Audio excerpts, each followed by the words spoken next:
क्या ये डर भगाया जा सकता है हर इंसान के मन से कि मुझे कहीं कैंसर तो नहीं हो जाएगा? कैंसर के डेवलपमेंट से जस्ट पहले की स्टेज भी हो सकती है, जिसे डिस्प्लेजिया बोलते हैं। बट द पॉइंट इज़ कि यदि हम उसी पॉइंट पे पकड़ लेंगे तो हम उसे आगे बढ़ने से रोक सकते हैं। आपको थकान बहुत हो रही है, आपने बोला कि मेरे को ये खाने से मुझे अच्छा लगता है, वो ठीक है, साइड इफेक्ट कम होते जा रहे हैं और आप एक ही एरिया में ज़्यादा अच्छे से फोकस कर पा रहे हो। देखिए, लाइफ नॉर्मल ही रहेगी, बट एक चीज़ जो हमेशा आएगा वो होता है सर्विलेंस।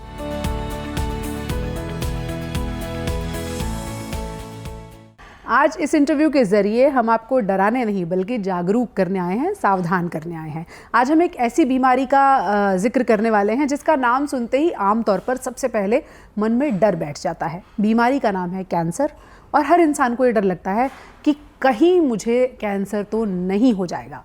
तो आपके इस डर को भगाने के लिए हमारे साथ डॉक्टर अमित उपाध्याय हैं, जो कि ऑन्कोलॉजिस्ट हैं, PSRI हॉस्पिटल से जुड़े हुए हैं। डॉक्टर साहब, सबसे पहले तो क्या ये डर भगाया जा सकता है हर इंसान के मन से कि मुझे कहीं कैंसर तो नहीं हो जाएगा?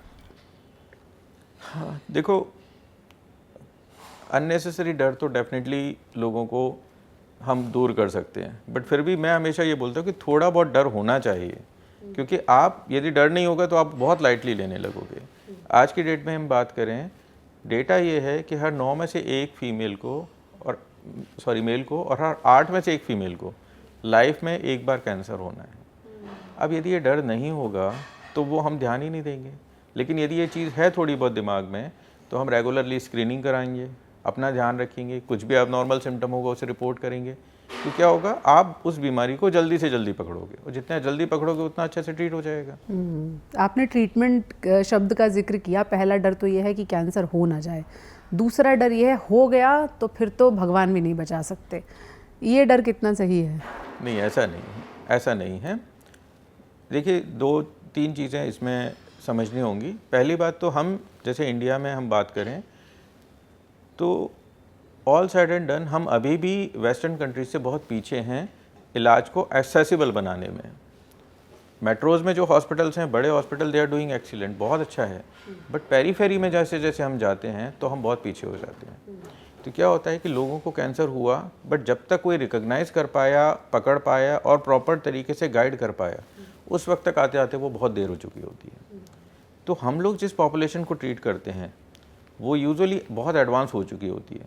कई बार फाइनेंशियल एसेट जो हैं वो प्रॉब्लमेटिक हैं कि भाई पैसा नहीं है, या जो चीज़ है वो नियर बाय अवेलेबल नहीं है, सोशल और पर्सनल बहुत सारी चीज़ें आ जाती हैं। तो होता ये कि ओवरऑल क्वालिटी ऑफ जो ट्रीटमेंट की होनी चाहिए वो नहीं हो पाती। तो ये बहुत सारे इश्यूज़ हैं हमारे साथ, and that is the reason हमारे आउटकम उतने अच्छे नहीं रह पाते। बट एक सिंपल सी बात मैं बताता हूँ, जल्दी ट्रीटमेंट यदि होगा, स्टेज 1 और 2 में आप मान के चलिए कोई भी ऑल अक्रॉस कैंसर्स हैं, 80 से 90% लोग जड़ से ठीक कर लेते हैं कैंसर को। अच्छा, ऐसा संभव है? आमतौर पर हम सुनते हैं कि लंग कैंसर है या फिर गले का कैंसर है या माउथ कैंसर है, वो तो किसी भी स्टेज में पकड़ लो उसको ठीक नहीं किया जा सकता। नहीं, ऐसा कुछ भी नहीं है। ऐसा कोई कैंसर नहीं है। माउथ कैंसर तो बल्कि थोड़ा ध्यान देने पे जल्दी पकड़ा जा सकता है। लंग कैंसर में तो क्या है ना, वो अंदर है, जब तक बहुत सिम्टम नहीं होंगे तब तक हम यूजुअली एक्सरे या CT नहीं कराते हैं। तो बाय द टाइम वो जब तक हमें पता पड़ता है यूजुअली थोड़ा बड़ा हो चुका होता है, तो वहाँ थोड़ा सा लेट ही पता पड़ता है। लेकिन माउथ कैंसर हम लोग बहुत जल्दी पकड़ते हैं और बहुत हैं एग्जाम्पल जो ठीक हैं, जो ठीक हो जाते हैं। यस, बट ध्यान यही रखना होता है कि कोई भी, अब जैसे माउथ कैंसर का आपने नाम लिया, कभी जीभ पर कोई छाला हुआ, मसूड़ों में से ब्लड आ रहा है जो रेगुलरली आ रहा है, कोई पैच नोटिस किया जो बढ़ रहा है, कोई एरिया जहाँ सेंसेशन फील नहीं हो रहा है, कोई भी अल्सर है जो हील नहीं हो रहा है, एंड स्पेशली यदि बैकग्राउंड में है टोबैको या गुटखा या तंबाकू ऐसा कुछ, तो वो बहुत ध्यान रखें कि ये कैंसर हो सकता है। जितनी जल्दी पकड़ोगे उतना अच्छा रहेगा। पकड़ने पर आएंगे कि स्क्रीनिंग कैसे संभव है और कहाँ कहाँ है। सबसे पहले तो ये सर कि कैंसर होता क्यों है और क्या कोई क्राइटेरिया है कैंसर का कि किसी को होगा और किसी को नहीं होगा? देखो, अब बात करते हैं कि कैंसर होता है क्या है। कैंसर मतलब कोई भी जो बॉडी की सेल है वो बॉडी के कंट्रोल से बाहर हो गई है और अब एबनॉर्मली ग्रो कर रही है, ये उसके बेसिक कैरेक्टर है। तो पहली चीज़, एक नॉर्मल सेल ग्रेजुअली अब एबनॉर्मल सेल में कन्वर्ट हो गई। वो क्यों हुई? क्योंकि लगातार जो सेल डिवीज़न होते हैं, DNA चेंज मतलब जो है स्प्लिट होता है, 2 हिस्सों में टूटता है, दोबारा बनता है। इस प्रोसेस में कभी कभी मिसमैच हो जाता है, जो होना चाहिए वो नहीं हुआ, उससे मिलता जुलता कुछ हो गया। मतलब सेल कंफ्यूज हो गए। सेल्स मतलब जैसे जो न्यूक्लियोसाइड बेस होते हैं वो जैसे कनेक्ट होने चाहिए वैसे नहीं हुए, माइनर वेरिएशन आ गया प्रोटीन की स्ट्रक्चर में। तो माइनर है तो कई बार बॉडी एक्सेप्ट कर लेती है यदि वो ग्रॉसली कुछ नहीं कर रही है, तो मेजर चेंज को बॉडी रिकॉग्नाइज करती है और हटा देती है। अब मान लीजिए समहाउ वो नहीं हटा पाई या हमारे इम्यून सिस्टम उसको नहीं पकड़ पाए, जो टी सेल्स हैं जो रिकॉग्नाइज करती हैं और उसे हटाती हैं, तो वो सेल एबनॉर्मली ग्रो करती जाती है। कभी कभी क्या होता है, स्टेप वाइज होती है कि छोटा सा म्यूटेशन है, छोटा सा फ़र्क पड़ा, बॉडी ने छोड़ दिया, फिर उसी में और थोड़ा छोटा फ़र्क आ गया और gradually over a period of time वो पूरा कैंसरस बन गई। तो ये एक ग्रेजुअल प्रोसेस है। मल्टीपल म्यूटेशंस होते हैं, वो से इवेंचुअली कैंसरस बना देते हैं किसी भी सेल को। शरीर की कोई भी सेल जो डिवाइड हो रही है वो कैंसरस हो सकती है। कोई भी पार्ट शरीर का इम्यून नहीं है, कोई भी पार्ट। इसीलिए हम देखते हैं शरीर के अलग अलग हिस्सों में कैंसर होते हैं। किसी भी हिस्से में कैंसर हो सकता है, किसी भी हिस्से। क्या ये हम डिफरेंशिएट कर सकते हैं, किसी को ज़्यादा खतरा है, किसी को कम खतरा है, किसको होने के चांस ज़्यादा हैं, किसको कम है? देखिए ऐसा है, कैंसर बड़ी हेट्रोजीनस चीज़ है, मतलब उसके बहुत सारे कारण हो सकते हैं। अब हम बोलें कि ये एक कारण है, सिर्फ इसी से होता है, तो ऐसा नहीं है। मल्टीपल फैक्टर्स हैं, इंटरप्ले उनका है। हम अपने जो जीन्स को चेंज नहीं कर सकते। आप मान लीजिए किसी की फैमिली में जेनेटिक्स में है, let's say BRCA1 mutation positive है, तो वो पूरी फैमिली में चांसेस हैं कि ब्रेस्ट कैंसर या ओवरिन कैंसर होगा। BRCA1 पॉजिटिविटी मतलब आप अंदाज़ा लगाइए कि वो यदि कोई फीमेल है तो ऑलमोस्ट 50% चांस है लाइफ टाइम में कि उसको कैंसर हो सकता है, होगा। BRCA1 पॉजिटिविटी को थोड़ा समझाइए हमारे व्यूअर्स को। अगेन एक तरह का म्यूटेशन है, तो इसका मतलब वो सेल ऑलरेडी बहुत ज़्यादा अपने आप में ऐसे चेंजेस डेवलप कर चुकी है कि थोड़ा भी और चेंज आया उसमें तो वो कैंसरस बन जाएगी। ये महिलाओं में कैंसर के लिए जिम्मेदार है, ब्रेस्ट कैंसर के लिए है। बट सोचिए एक सिंगल जीन म्यूटेशन 50% रिस्क पे डाल देता है फीमेल को।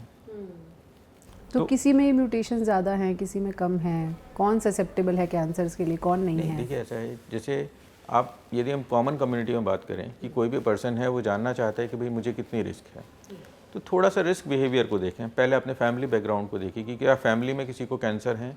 कुछ कैंसर्स हैं जैसे colon cancer, breast cancer, ovarian cancer, ये फैमिलीज़ में होते हैं। तो यदि फैमिली में किसी को है तो रिस्क बढ़ जाती है। दूसरा हमारा बिहेवियर, जैसे टोबैको, ये रिस्क को बहुत बढ़ा देती है। यदि हम बहुत ज़्यादा पॉपुलेटेड एरिया में हैं रिस्क बढ़ जाएगी। केमिकल एक्सपोजर जो है, भारत में तो रिस्क बहुत हुआ, हम तो 150 करोड़ के पास हैं। केमिकल एक्सपोजर जो है वो इस रिस्क को बहुत बढ़ा देता है। तो ये कॉमन कारण है जो रिस्क को बढ़ाते हैं। हम फूड एडल्ट्रेंट की बहुत बात करते रहते हैं। कुछ दिन पहले मेरा एक और उस पे प्रोग्राम पे मैंने बोला था, जो फूड में डाइज पर आजकल बहुत चर्चा हो रही है, क्योंकि अगेन वो भी केमिकल्स हैं। अब होता ये है कि वो इतनी कॉमन हो गई है कि हम जो भी खाना खा रहे हैं उसमें आ रहा है। एक तो एक्सपोजर हुआ कि भाई गवर्नमेंट ने बोला सेफ़ है, बट सेफ एक मात्रा में है और इतनी क्वांटिटी के लिए, बट वो तो रिपीटेड हो रही है बार बार, तो हमें नहीं पता और हम एक्सपोज हुए जा रहे हैं। पेस्टिसाइड्स जो इतना सारा यूज़ होता है, this is all indirect exposure, but eventually हमारी रिस्क को बढ़ा रहा है। तो ये सारी चीज़ें जो है, हमें जितने ज़्यादा एक्सपोज होते जाएंगे हम उतनी ज़्यादा रिस्क पे आते जाएंगे। तो सर अगर भारत की बात करें, भारत में जनसंख्या भी है, भारत में खाने में मिलावट भी है, भारत में दूध में मिलावट है, ड्रिंकिंग वाटर भी मिलावटी है, उसमें भी सॉइल तक में पोल्यूशन पहुंच चुका है, तो क्या भारतीयों को खतरा बहुत ज़्यादा है? बहुत ज़्यादा है, इसीलिए कैंसर का इंसिडेंस बढ़ रहा है। यस यस यस, इन्हीं सब कारणों से जो है हम देख रहे हैं कि कैंसर का इंसिडेंस बढ़ रहा है। एक छोटा सा एग्जांपल मैं आपको बताता हूँ। ऐसी कुछ यदि हम देखें, जैसे ट्राइब्स हैं, आदिवासी हैं, जो बिल्कुल अभी भी कन्फाइंड हैं जंगलों में, वो बहुत ज़्यादा एक्सपोज नहीं है चीज़ों के लिए, वो हार्डली कोई कैंसर होता है उनमें। तो आदिवासी हो जाना चाहिए sir. But that see the point is कि कहीं ना कहीं हमारी लाइफ स्टाइल है जो उसे उन फैक्टर्स को बढ़ा रही है और जो इंसिडेंट्स को बढ़ा रही है। किसी भी चीज़ के लिए रेगुलेशन इम्पॉर्टेंट है। हमने किसी भी चीज़ की, जैसे मैंने फूड डाई का बात किया, तो फूड डाई परमिटेड हैं बट एक लिमिटेड अमाउंट में, कि इतना ही एक्सपोजर दिन भर में परमिसिबल है, इसी तरीके से परमिसिबल है। बट अब वही डाई बार बार हर चीज़ में यूज़ हो रही है, तो हम तो दिन भर वही खा रहे हैं। हम सड़क पे जाते हैं, सी दिल्ली एनसीआर में ऑन एन एवरेज बाहर सड़क पे जो हम जाते हैं, तो जो धुआं हम इनहेल कर रहे हैं that is equal to 30 cigarette per day. तो हम तो ऑलरेडी बहुत रिस्क पर हैं। और ये पॉल्यूशन सब तरह का, दुनिया के टॉप जो 10 सबसे ज़्यादा पॉल्यूटेड सिटी हैं, 6 या 7 तो इंडिया में ही होती हैं। ये जो कारण आपने गिनाए डॉक्टर साहब, जैसे जेनेटिक कारण है या फिर पोल्यूशन है, मिलावट है, अडल्ट्रेशन है, ये हमारे हाथ में नहीं है, लेकिन क्या कुछ ऐसे फैक्टर्स हैं जो हमारे हाथ में हैं जिन्हें हम कंट्रोल करें तो थोड़ा सा हम इस खतरे को टाल सकते हैं? बिल्कुल बिल्कुल। आपने सुना होगा सर्वाइकल कैंसर वैक्सीन के बारे में। HPV एक इन्फेक्शन है जो cervical cancer, mail genital cancer, oral cancer, तो इन तीनों में बड़ा सीरियसली उसका रोल है। मतलब आप समझिए फीमेल्स में सर्वाइकल कैंसर में ऑलमोस्ट 80 to 90% जो है वो इस इन्फेक्शन के कारण होते हैं। Now there is vaccination for that, और गवर्नमेंट ऑफ इंडिया और कई सारे लोग उसे बहुत सपोर्ट कर रहे हैं। गायनेकोलॉजिस्ट भी धीरे धीरे अब सभी को वो वैक्सीन लगवा रही हैं। तो इस सिंगल वैक्सीन से आप सोचिए सर्वाइकल कैंसर जो फीमेल्स में आज की डेट में second most common cancer India में, उसकी रेट को 80 to 90% कट कर सकते हैं हम लोग। So that is one important major. Hepatitis आपने सुना होगा, बी और सी। तो हेपेटाइटिस बी, हेपेटाइटिस सी और HIV, ये तीनों बीमारियां ऐसी हैं जो यदि कंट्रोल में नहीं है तो हमारी बॉडीज़ को अफेक्ट कर सकती हैं और उनमें कैंसर बना सकती हैं। हेपेटाइटिस बी और सी लिवर कैंसर बनाती हैं। HIV अलग अलग कई सारे कैंसर्स को डेवलप कर सकता है। तो मान लीजिए हमारा बिहेवियर रिस्की नहीं है तो हम इन बीमारियों को, और कॉन्सिक्वेंटली इनसे जो खतरे हैं रिस्क कि कैंसर हो सकता है डेवलप, उसको कम कर सकते हैं। ये तो हमारे हाथ में है। अल्कोहल हमारे हाथ में है। तंबाकू किसी भी फॉर्म में, चाहे वो सिगरेट हो, चाहे वो हुक्का हो, चाहे वो पुड़िया हो, व्हाटएवर, ऑलमोस्ट 40% ओरल कैंसर जो हैं वो तंबाकू के कारण होते हैं डायरेक्टली। कैंसर के जो कुल जो मरीज आपके पास आते होंगे उनमें से कितने सारे ऐसे हैं जो अपनी गलतियों की वजह से इस बीमारी को दावत दे चुके हैं, अगर हम एक मोटा मोटा अनुमान लगाएं? देखो एक्सेप्ट तो कोई नहीं करता, बट फिर भी आप मान के चलो, जो स्टैटिक्स बताती है कि 40 to 50% ऐसी चीज़ें होती हैं, ऐसे हैं जो प्रिवेंटेबल है। ओके, अब स्क्रीनिंग की बात करते हैं, फिर एक्सेसिबिलिटी और अफोर्डेबिलिटी पर भी आएंगे। कौन से ऐसे कैंसर हैं जिनके लिए स्क्रीनिंग अवेलेबल है? अक्सर लोगों की शिकायत होती है कि हमें जब पता चला तो तीसरी स्टेज थी या चौथी स्टेज थी, उससे पहले तो कोई सिम्टम्स ही नहीं थे, हमें पता ही नहीं था। तो क्या कुछ ऐसे सिम्टम्स हैं या कोई स्क्रीनिंग टूल्स हैं जिनसे समय रहते पता चल सकता है? देखो, स्क्रीनिंग मतलब ये है कि सिम्टम नहीं है उससे पहले ही हमने पकड़ा है। सिम्टम है फिर तो बात ये कि अब वो स्क्रीनिंग नहीं है, अब वो प्रॉपर कैंसर बन चुका है एंड सिम्टोमेटिक हो चुका है, तो अब वो स्टेज 1, 2, 3, 4 जो भी होगा वो होगा। स्क्रीनिंग का मतलब होता है कि वो सिम्टम पैदा करे कोई, उससे पहले ही हम पकड़ लें। तो कितने कैंसर्स में हो सकता है? सर्वाइकल कैंसर में स्क्रीनिंग गवर्नमेंट ऑफ इंडिया बहुत पुश करती है, सारी गायनेकोलॉजिस्ट बहुत करती हैं। पैप स्मीयर का नाम सुना होगा आपने, 35 की ऊपर की एज के में पैप स्मीयर कराया जाता है। इट्स क्वाइट कन्वीनियंट, बहुत आराम से होने वाला टेस्ट है, OPD बेसिस पे होता है। इनफैक्ट कैंप्स में, गांव में जाके, रूरल एरियाज़ में वहाँ तक भी होता है। यदि हम पैप स्मीयर कराते हैं, रिकमेंडेड है एनुअली होना चाहिए, और लगभग आप इससे अंदाज़ा लगा लीजिए कि 1000 लोग यदि हम पैप स्मीयर करते हैं तो 3 से 4 कैंसर के मरीज उसमें से निकल आते हैं। अच्छा, पकड़ में आ जाते हैं। ये तो एक स्क्रीनिंग हुई। मतलब सिम्टोमेटिक नहीं, वो कैंसर की बिल्कुल शुरुआती स्टेज भी हो सकती है, कैंसर के डेवलपमेंट से जस्ट पहले की स्टेज भी हो सकती है, जैसे डिस्प्लेजिया बोलते हैं। बट द पॉइंट इज़ कि यदि हम उसी पॉइंट पे पकड़ लेंगे तो हम उसे आगे बढ़ने से रोक सकते हैं। तो आपने उस बीमारी को पैदा होने से पहले ही क्लियर कर दिया। Same way breast cancer.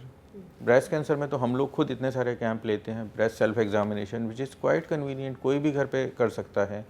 लोग स्कूलों में, कॉलेजेस में इनफैक्ट एम्स का तो पूरा एक डेडिकेटेड प्रोग्राम है जो सिर्फ कॉलेजेस में जा जा के कम्युनिटी आउटरीच करके सिर्फ यही सिखाता है। ब्रेस्ट कैंसर अब इंडिया में भी नंबर 1 फीमेल कैंसर है और बहुत बहुत आसानी से इसको घर पर परफॉर्म किया जा सकता है। रेगुलरली करें। रिकमेंडेशन है कि महीने में एक बार कम से कम थॉरोली चेक करना चाहिए। तीसरा है कोलोन कैंसर। उसकी भी स्क्रीनिंग संभव है? यस, कोलोन कैंसर में बोला जाता है कि 40-45 की एज के बाद एक बार कोलोनोस्कोपी हर 3 से 5 साल में कराते रहना चाहिए। उससे पहले एक टेस्ट होता है जिसे हम बोलते हैं stool in occult blood. Stool with occult blood का मतलब हम जब मोशन पास कर रहे हैं वो सैंपल लैब में भेजा जाता है। ऑकल्ट ब्लड मतलब उसमें ब्लड की मात्रा है बट ऑकल्ट इसलिए दिखाई नहीं देता है, बहुत छोटी मात्रा में। और यदि किसी को फ्रीक्वेंट ब्लीडिंग हो रही है तो हमेशा ध्यान रखना चाहिए कि ये कैंसर हो सकता है। कोई भी 40 से ऊपर का यदि ब्लीडिंग है उसे तो वो मिले, या तो हो सकता है हेमरॉइड्स हो विच इज़ क्वाइट कॉमन कि भाई बवासीर है, या ऐसा नहीं है तो कोलोन कैंसर भी हो सकता है। अच्छी बात यह है कि आप पकड़ सकते हो रेगुलर स्क्रीनिंग में, क्योंकि कोलोन कैंसर यूजुअली थोड़ा समय लगाता है। उसकी स्टेजेस हैं कि वो पहले डिस्प्लेजिया पैदा होगा, मतलब थोड़ा एबनॉर्मल होगा, फिर थोड़ा और एबनॉर्मल होगा, फिर जाके कैंसरस बनेगा। आप बीच की स्टेज में पकड़ लेते हो, आप उसे वहीं की वहीं ट्रीट कर सकते हो। कुछ कोलोन कैंसर में हेरेडिटरी बेस भी होता है। मान लीजिए किसी को फैमिली में कैंसर है तो उनको तो और जल्दी हम बोलते हैं कि और जल्दी आप स्क्रीनिंग कराना शुरू कीजिए। तो ये कुछ कैंसर हैं। And then fourth is oral cancer, mouth cancer. India में सबसे कॉमन कैंसर जो यदि हम पूरा इंसिडेंस लेके चलें दैट इज क्वाइट कॉमन। तंबाकू की वजह से? यस, तंबाकू की वजह से। उसकी भी स्क्रीनिंग संभव है? यस, और वो तो बड़ा कॉमन है। किसी भी डेंटिस्ट के पास या ओरल सर्जन के पास जाएं, रेगुलरली चेकअप कराते रहें, और बहुत संभव है कि बिल्कुल शुरुआत में हम उसे पकड़ पाएँ। स्क्रीनिंग के बाद की स्टेप आती है कि अवेयरनेस रिगार्डिंग अर्ली सिम्टम्स। अब जैसे हम कई बार देखते हैं ब्रेस्ट लंप बहुत बड़ा हो गया, फंगेटिंग मास है, पूछा कब से है, बोले 1 साल से है। वो प्रॉब्लम है, इतना बढ़ रहा है। और होता क्या है ना, वो कि कहीं गांव में किसी ने बोला ये कर लो, किसी ने बोला ये कर लो, किसी ने बोला ये खा लो, इसी में करते करते जब तक हम एक्चुअली वो किसी ऑन्कोलॉजिस्ट के पास पहुंचते हैं बाय द टाइम वो काफ़ी बड़ा हो चुका होता है। Awareness is important. महिलाओं में ब्रेस्ट कैंसर की स्क्रीनिंग की डॉक्टर साहब जो बात कर रहे हैं, बहुत सारे वीडियोस अवेलेबल हैं जिनके ज़रिए आप देख सकते हैं कि आप सेल्फ एग्जामिनेशन कैसे कर सकते हैं। यूट्रस कैंसर की डॉक्टर साहब हमने बात की, महिलाओं में सर्विक्स का कैंसर, सर्वाइकल कैंसर की हमने बात की, ब्रेस्ट। पुरुषों में प्रोस्टेट का कैंसर बहुत ज़्यादा कॉमन है, क्या उसके भी कुछ अर्ली सिम्टम्स या स्क्रीनिंग संभव है? प्रोस्टेट कैंसर जो है इट इज़ अगेन एल्डरली में one of the most common cancer. बहुत स्लो ग्रोइंग होता है। तो इसमें भी जैसे सारे सिम्टम जो प्रोस्टेट की बीमारी के कारण होते हैं कि बार बार यूरिन की फ्रीक्वेंसी होना, रात में बार बार यूरिन के लिए उठना, एक बार यूरिन करके फिर थोड़ी देर बाद लगना कि नहीं अभी मुझे फिर से जाना है, जिसे हम बोलते हैं फ्रीक्वेंसी ऑफ यूरिनेशन, वो बढ़ गया। तो ये सब चीज़ें हैं जो बताती हैं कि प्रोस्टेट कैंसर हो सकता है। उसके लिए भी टेस्ट हैं, डिजिटल रेक्टल एग्जामिनेशन बोलते हैं, और एक PSA नाम का ब्लड का टेस्ट होता है। ये दोनों बोले जाते हैं। नॉर्मली इनकी स्क्रीनिंग 60 के बाद शुरू की जाती है। ये भी होने से पहले पकड़ना संभव है? यस, लेकिन चूंकि ये थोड़ा सा ब्लड बेस हो जाता है और DRE जो बोलते हैं वो कोई सर्जन ही कर सकता है। तो पॉपुलेशन लेवल पे जो होते हैं वो यूजुअली ब्रेस्ट, सर्विक्स और ओरल कैविटी होते हैं। ओरल कैविटी के होते हैं। ब्रेस्ट कैंसर में मैमोग्राम का भी एक रोल है, जो बोला जाता है कि 35 के ऊपर जो जितनी भी फीमेल्स हैं उनको मैमोग्राम एनुअली पहले कुछ साल तक, उसके बाद जब सब ठीक है तो मे बी हर 2 या 3 साल में एक बार बट कराते रहना चाहिए। क्या बहुत महंगा टेस्ट है? नहीं, और इनफैक्ट गवर्नमेंट ऑफ इंडिया बहुत सारा अपने लेवल पे काम करती है।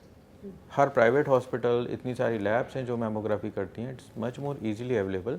और मैमोग्राफी नहीं तो आजकल मैमोग्राफी प्लस अल्ट्रासाउंड साथ में किया जाता है, which is makes it even better and it's easily available. Not very costly. हम अक्सर सुनते हैं डॉक्टर साहब, जब किसी पेशेंट में कैंसर का शक होता है तो बायोप्सी एक शब्द सामने आता है। डॉक्टर्स कहते हैं कि जहाँ भी शक है उस हिस्से की बायोप्सी करा लीजिए, लेकिन उसे लेकर एक धारणा यह है कि बायोप्सी कराई नहीं तो कैंसर नहीं भी होगा तो फैल जाएगा। ये क्यों है ये धारणा और ये कितनी सही है? बिल्कुल गलत है। देखो, आप समझो, आप एक कैंसर इज़ एन एनिमी, वो आपका शत्रु है। अब आपको पता ही नहीं है उसमें वो उसके कैरेक्टर क्या है और आप उससे लड़ने पहुंच जाओगे। आपको ये भी कैसे पता पड़ेगा कि इस पे क्या दवाई काम करेगी? ये तो बिल्कुल बिल्कुल गलत है। कैंसर का ट्रीटमेंट ही बायोप्सी से शुरू होना है। 2 या 3 तरह के कैंसर हैं जहां बायोप्सी की ज़रूरत नहीं होती है। अदर देन दैट सारे कैंसर में बायोप्सी की ज़रूरत है, क्योंकि उसके कई सारे रोल हैं। पहली चीज़, वो कंफर्म करता है कि कैंसर है या नहीं है। दूसरा, वो उसका टाइप बताता है किस तरह का कैंसर है। और तीसरा, उस टेस्ट पे हम लोग आगे जेनेटिक एनालिसिस कर सकते हैं। आप लोगों ने सुना होगा टारगेटेड ट्रीटमेंट बहुत होता है आजकल, प्रेसिजन मेडिसिन जिसे हम बोलते हैं, पर्सनलाइज करके। तो पर्सनलाइज के लिए तो हमें टिश्यू चाहिए ना, तभी तो हम पकड़ेंगे कि आप में कोई टारगेट है भी या नहीं है जिसे हम टारगेट कर सकें। तो बिना बायोप्सी बिल्कुल गलत है, और जो भी ये बोलते हैं वो तो बहुत बहुत ही गलत कर रहे हैं। कैसे की जाती है बायोप्सी और किस वजह से ये धारणा है कि बायोप्सी की तो कैंसर फैल जाएगा? देखो, मुझे लगता है शायद ये इस टाइम इसलिए हुआ होगा कि बहुत लेट लोग आते हैं। जब तक लेट आए, स्टेज 4 में पहुंचे हुए, अब फिर जब आएंगे तो हम लोग तो बोलेंगे पर बायोप्सी कीजिए, फिर आगे बढ़ेंगे। अब बायोप्सी किया, अब मान लीजिए कोई ठीक नहीं हुआ तो सबको ये हो जाता है कि देखो, हम लाए थे तब तक तो ठीक था, बायोप्सी हुई है अब तो और बढ़ गया है। पर वो ये भूल जाते हैं कि पिछला जो सारा चल रहा है वो नेचुरल प्रोग्रेशन भी तो है। और दूसरा, मुझे लग रहा है कि ये बनाई हुई धारणाएं हैं ज़बरदस्ती। मे भी कुछ लोग ऐसे हैं जो प्रमोट करते हैं कि नहीं नहीं, हम बिना सर्जरी ठीक कर देंगे, हम बिना किसी कीमोथेरेपी के ठीक करेंगे।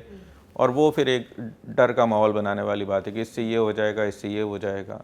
इतने पेशेंट्स आते हैं हमारे पास जो और अल्टरनेटिव मेडिसिन और कुछ अनक्वालिफाइड क्वैक्स के पास जा रहे हैं, एंड वो बिल्कुल एक छोटा सा लम्ब जो बड़े आराम से ठीक हो जाता है शायद स्टेज 1 का, और वो 3 महीने में और कन्वर्ट होकर स्टेज 3 स्टेज 4 होके आते हैं फिर हमारे पास। किस तरह से बायोप्सी की जाती है? देखिए, अलग अलग तरीके होते हैं। मान लीजिए कोई नोड्यूल है जो बिल्कुल स्किन के पास है, तो निडल से बायोप्सी ले सकते हैं। डीप है तो आपको अल्ट्रासाउंड या सीटी गाइडेड बायोप्सी होता है। बायोप्सी मतलब एक तरह का निडल होता है, थिक निडल होता है, वो टिश्यू के अंदर जाएगा और उसे लेके जाएगा। In general it is extremely safe process, कोई दिक्कत नहीं होती है, ना कोई बहुत कॉम्प्लिकेटेड चीज़ें हैं। मोस्टली ओपीडी बेसिस पे होने वाली चीज़ें, अनलेस कोई इंटरनल ऑर्गन का हो तो, और इजीली अवेलेबल है, आप सब जगह हो रहा है। बिल्कुल। फिर भी लोग डरते हैं बायोप्सी कराने ये से। बिल्कुल गलत है। देखिए, आपके पास कितनी बार पेशेंट आके लौट जाता है कि नहीं कराऊंगा बायोप्सी? देखिए, मैं अपने लिए तो नहीं बोलूँगा, क्योंकि हम एक अलग उसमें हैं, we are at a tertiary centre. तो लोग जब तक आते हैं थोड़ा मन बना के आते हैं, या हम एक अलग तरह की क्लास को देखते हैं। बट यदि हम थोड़ा सा भी पेरीफेरी में जाएं, जैसे हम कभी कभी जाते हैं, तो इतना रेजिस्टेंस है कि कोई भी मतलब आप मान के चलिए कम से कम 50% लोग होते हैं जो बहुत स्ट्रांगली बोलते हैं कि नहीं, हमें नहीं करानी है। फिर उनको समहाउ कन्विंस करना होता है। कुछ होते हैं, कुछ नहीं होते हैं। ये जिन लोगों की हम बात कर रहे हैं, बहुत सारे लोग ऑल्टरनेटिव मेडिसिन के नाम पर बहुत सी दवाएं लेते हैं। कुछ लोग आयुर्वेद का सहारा लेते हैं, कुछ होम्योपैथ का लेते हैं। तो कैंसर की फील्ड में आप ऑल्टरनेटिव मेडिसिन को, ख़ासतौर पर आयुर्वेद को, आप किस तरह से देखते हैं? देखिए, आयुर्वेद, होम्योपैथ, यूनानी, सिद्धा जो भी हैं ट्रेडिशनल मेडिसिन के, so we are not against it. वो भी अपनी पैथी है, इतने साल से एस्टेब्लिश है, तो there is nothing against them. But point ये है कि जैसे एलोपैथी में आप एक क्रोसिन भी खरीदते हो, उस पर लिखा है द कंपाउंड इज़ पैरासीटामोल, और आप पैरासीटामोल के बारे में सब कुछ सर्च कर सकते हो। ये जो मेडिसिन हैं इनका साइंस है, it is more on experience based, कि देखो हमने ये दिया था, ये ठीक हो गया, बट दूसरा भी उस सेम ठीक होगा क्या गारंटी है? नहीं पता। यहाँ पे दिक्कत है कि हमने उन साइंस को डेवलप नहीं होने दिया, मतलब ऑथेंटिक रिसर्च की कमी है। तो वहाँ पे ये है कि ना हमें, अब जैसे आपने आयुर्वेद का नाम लिया, हमें नहीं पता उस जो भी है उसका एग्जैक्ट केमिकल कंपाउंड क्या है, और क्या रैंडमाइज कंट्रोल ट्रायल्स हुए हैं कि हमने इतनों आधे लोगों को दिया, आधे लोगों को नहीं दिया, इतनों को फ़ायदा हुआ और इतनों को नहीं हुआ, क्या साइड इफ़ेक्ट हुए। वहाँ पे आपको इतने सारे जितने लोग हैं जो प्रमोट करते हैं वो तो पेशेंट्स के टेस्टिमोनियल हैं कि देखो मेरे को फ़ायदा हुआ, देखो मुझे फ़ायदा हुआ, but there is nothing beyond that. तो या तो प्रॉपर रिसर्च हो, हमें पता हो चीज़ें एक एक चीज़, और दुनिया उसे बारे में जान सके, तो उस लेवल पे लेके जाएं। शॉर्ट ऑफ दैट तो हम बोलेंगे कि नहीं, रिकमेंडेड नहीं है। और सपोर्टिव ट्रीटमेंट कई बार हम अलाउ कर देते हैं कि ठीक है, आपको थकान बहुत हो रही है, आपने बोला कि मेरे को ये खाने से मुझे अच्छा लगता है, वो ठीक है, बट मेन ट्रीटमेंट तो आपका एलोपैथी ही है, क्योंकि अभी और कुछ भी रिकमेंडेड नहीं है। इसीलिए अब भारत में आयुष मंत्रालय है बाकायदा, और ऑल्टरनेटिव मेडिसिन की फील्ड को ऑथेंटिक रिसर्च के साथ जोड़ने की कोशिशें हो रही हैं, ताकि जो उनसे होने वाला ट्रीटमेंट है वो भी वैलिडेशन के साथ मार्केट में आए और लोगों को, आम जनता को भरोसे के साथ ये पता हो कि ये ट्रीटमेंट असल में काम करेगा। डॉक्टर साहब, अब इलाज की बात करते हैं। लोग जानते हैं कि कैंसर है तो कीमोथेरेपी होगी, रेडिएशन होगी, सर्जरी होगी। क्या ये तीनों ही ट्रीटमेंट ही हैं जिनसे हर तरह के कैंसर का इलाज होता है, या अब दुनिया बहुत बड़ी हो गई है ट्रीटमेंट की?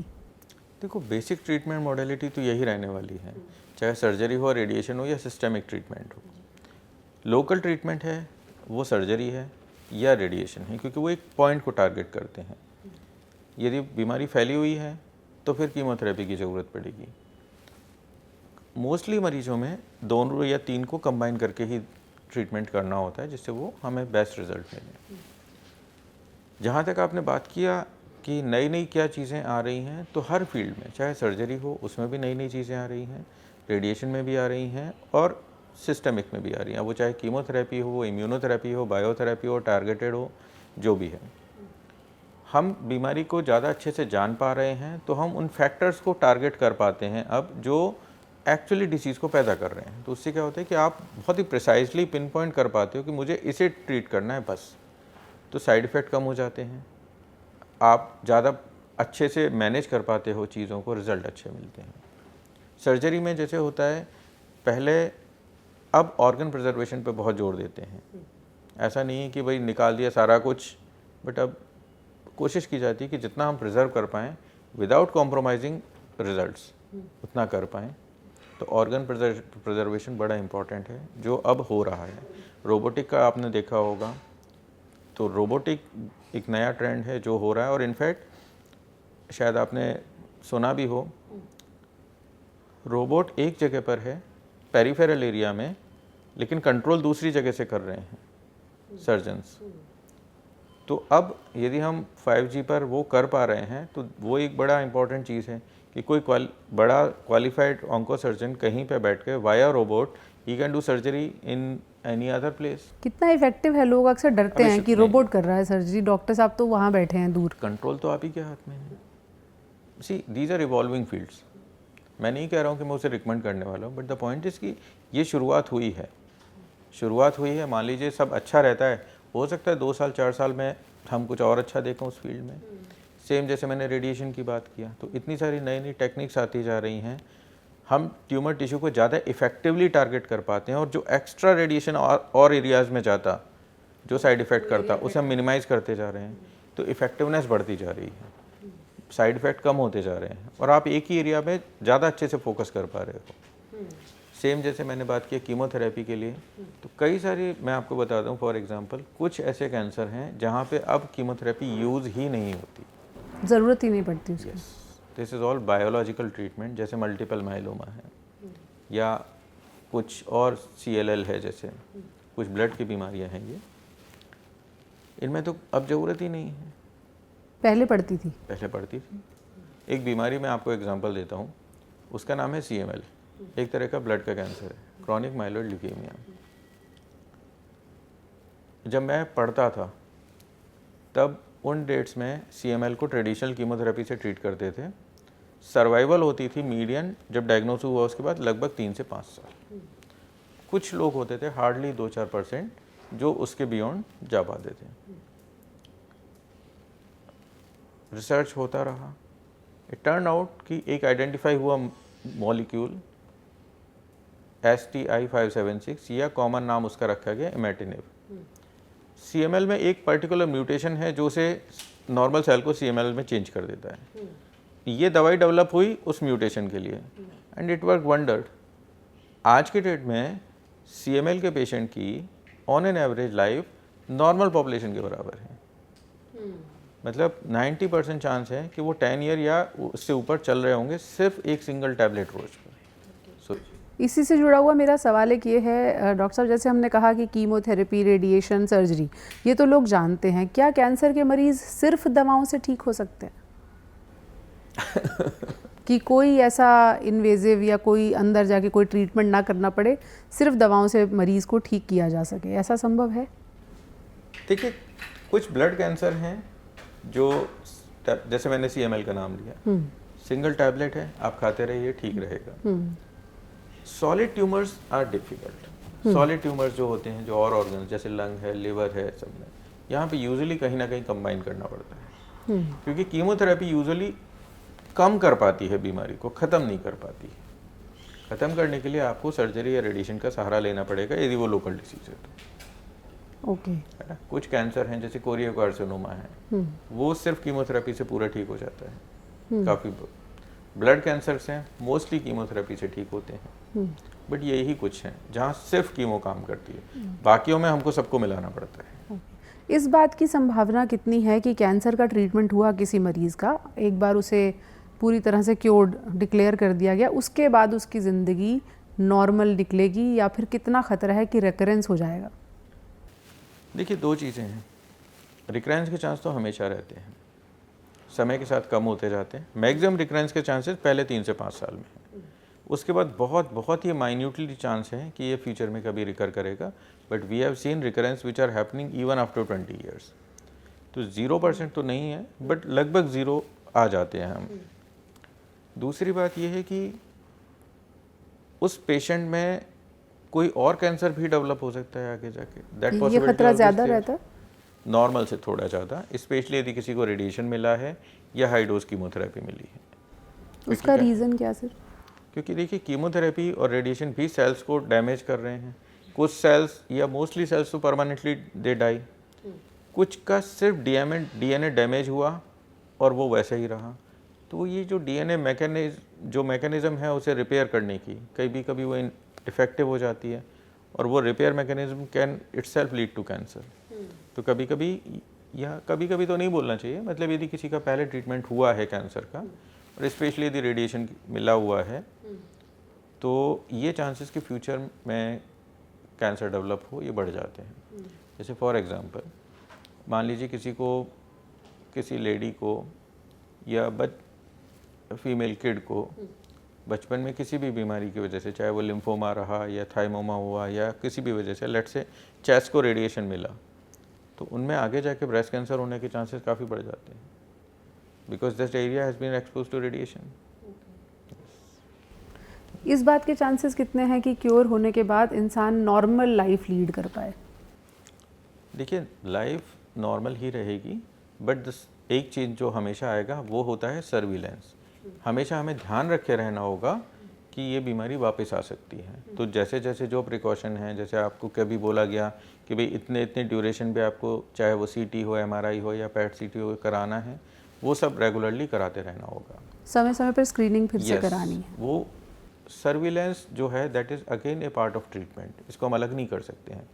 क्योंकि देखिए, जैसे ब्रेस्ट कैंसर है, मान लीजिए किसी फीमेल को हुआ, लेट से लेफ्ट साइड में हुआ, आपने सर्जरी किया, रेडिएशन किया, कीमो दिया, सब ठीक हो गया, बट वो जो फैक्टर जिन्होंने ब्रेस्ट कैंसर डेवलप किया, कुछ तो बॉडी में है, कुछ लोकल थे, लोकल तो हट गए, लेकिन जो बॉडी वाले तो हैं, सो opposite breast can also be affected. तो आपको सेम वे ध्यान तो रखना पड़ेगा। तो अपोजिट साइड की मैमोग्राफी तो चलती रहेगी जैसे रेगुलरली है, तो हमेशा वो ध्यान तो रखना पड़ेगा कि आगे हो सकता है सेम बीमारी दोबारा आए, हो सकता है कुछ नया डेवलप हो जाए। तो सर्विलेंस या ध्यान रखना ये तो हमेशा लगा रहे। कैंसर के पेशेंट्स की इम्यूनिटी हम देखते हैं लो रहती है, क्योंकि जाहिर है जैसे आपने कहा सेल्स पे ही इलाज हो रहा है। तो ऐसे पेशेंट्स को किन चीज़ों का ध्यान रखना पड़ता है बाकी लोगों के मुकाबले? क्या उनकी प्रिकॉशंस होती हैं डे टू डे लाइफ में? देखो, हाइजीन है सब कुछ, हाइजीन का हमें ध्यान रखना पड़ता है जितना हम अच्छे से रख पाएँ। कुछ प्रिकॉशंस हम यूनिवर्सली बोलते हैं कैंसर के मरीजों को, जैसे पानी है, बॉटल वाटर या फिल्टर्ड वाटर, क्योंकि कोई टैप वाटर नहीं। अब नहीं है तो सिंपल घर पे पानी को उबाल के रख लो। हम बोलते हैं कई बार, जैसे जो रूरल एरिया से आते हैं, कि आप सुबह सुबह पानी को उबाल लीजिए अच्छे से। उबालना भी ये कि जब वो उबले तो कम से कम 20 मिनट उबलने दो। अच्छा, इतना उबलना चाहिए। कम से कम 12 मिनट बोलते हैं हम लोग, 20 बोलते तो हमें पता है कि वो 12-15 मिनट करेंगे। उसके बाद उसको चाहे आप एक अच्छे से घड़े में रख दो और दिन भर उसे यूज़ करते रहो, या जैसे हम शहरों में हैं तो फिल्टर्ड, जिससे हम ये वाटर बॉर्न इलनेसेस को, इसकी रिस्क को कम कर पाएँ। खाने में हमेशा बोलते हैं फ्रेशली कुक्ड फूड।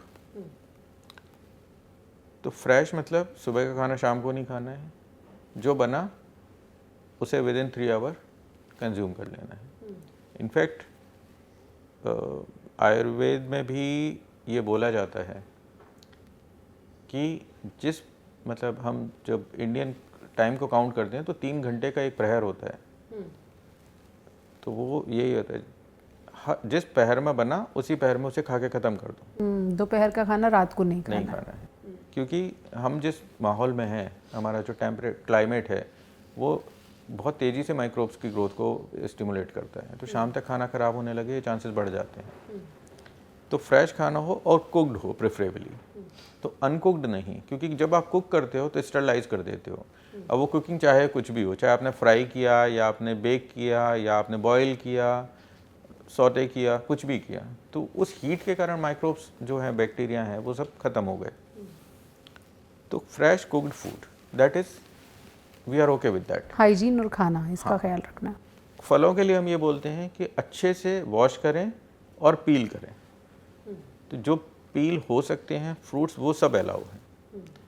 फिर हम बोलते हैं कि भाई जो नहीं हो सकते हैं पील, उनको अभी रहने दें, बिकॉज देन सिर्फ धोने से कोई गारंटी नहीं है आप किस हद तक उसे क्लीनिंग को अचीव कर पाए हैं। तो अच्छे से धोइए, पील कीजिए, that is the best thing which we do. वो ले सकते हैं। ओके, ये दो मेन प्रिकॉशंस है, कुछ और भी ध्यान रखने की ज़रूरत है? देखिए, ऐसा है कि फूड को सिर्फ और सिर्फ हाइजीन का है इम्पोर्टेंस हमारे ऑन्कोलॉजी के ट्रीटमेंट में, क्योंकि ऐसा कुछ नहीं कि ये खाएंगे ये तो इस कैंसर के ट्रीटमेंट में हेल्प मिलेगी, ये खाएंगे तो नहीं मिलेगी। बहुत सारे लोग, आपने नाम लिया तो बताता हूँ कि चीनी का बड़ा वो है। चीनी को लेकर क्या मामला है डॉक्टर? चीनी खाने से कैंसर बढ़ जाता है। देखो, डायरेक्टली तो कुछ भी नहीं होता।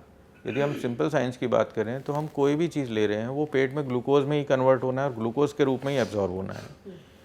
तो शुगर खाने से ओबेसिटी बढ़ रही है, मेटाबॉलिज्म स्लो हो रहा है, ये सब माना जाएगा, वो सब अपनी जगह ठीक है, बट डायरेक्टली कैंसर को तो नहीं बढ़ा रहा है वो। हाँ, वो इनडायरेक्टली कि अब कोई आदमी बहुत ज़्यादा शुगर ले रहा है, वो अंदर जा रही है, मेटाबॉलिज्म को डिस्टर्ब कर रही है, ओबेसिटी हो रही है, जिसके कारण अब वो वॉक नहीं कर पा रहा है, या ये सब चीज़ें हो रही हैं, और इवेंचुअली आपकी इम्यूनिटी हैम्पर हो रही है। वो इतना विशियस साइकिल में तो समझ आता है, डायरेक्टली चीनी का कोई कैंसर से लेना देना नहीं है। अच्छा, लेकिन उससे जोड़ा गया है कि चीनी खाओगे तो, आई डोंट नो मतलब कहाँ से ये बात आई है, बट ऐसा कुछ है नहीं। मतलब ये कह सकते हैं कि कैंसर से कुछ हद तक बचाव संभव है, लोगों के हाथ में है।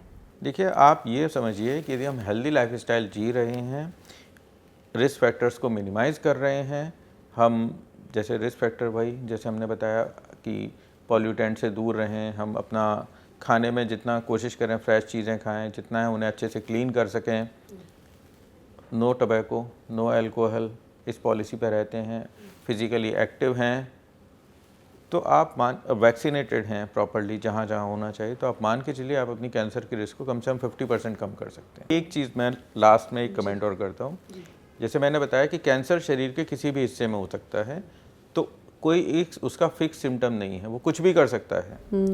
तो टेक होम मैसेज आज के पूरे शो का यही लेके चलिए कि यदि कोई भी सिम्टम है किसी भी तरह का, यदि वो 2 हफ्ते 3 हफ्ते से ज़्यादा चल रहा है और उसका रीज़न क्लियर नहीं है, तो मिलिए डॉक्टर को, ये कैंसर हो सकता है। बुखार हो रहा हो बार बार, कुछ भी, वो भी सिम्टम है? यस, चाहे वो बुखार हो, चाहे वो गठान हो, कोई ब्लीडिंग हो, कोई एबनॉर्मल माउथ में आपने डिस्कलरेशन नोटिस किया, निपल डिस्चार्ज है, कुछ भी है, यदि वो 2-3 हफ्ते से ज़्यादा चल रहा है, दवाइयों से ठीक नहीं हो रहा है, मान के चलिए ये कैंसर हो सकता है।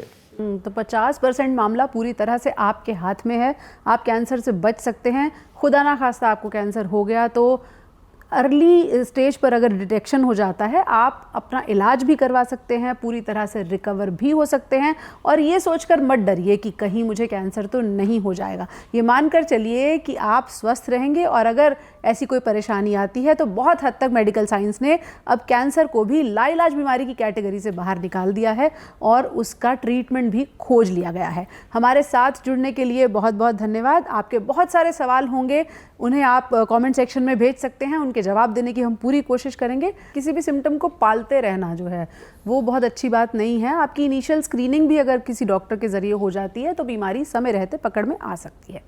नमस्कार।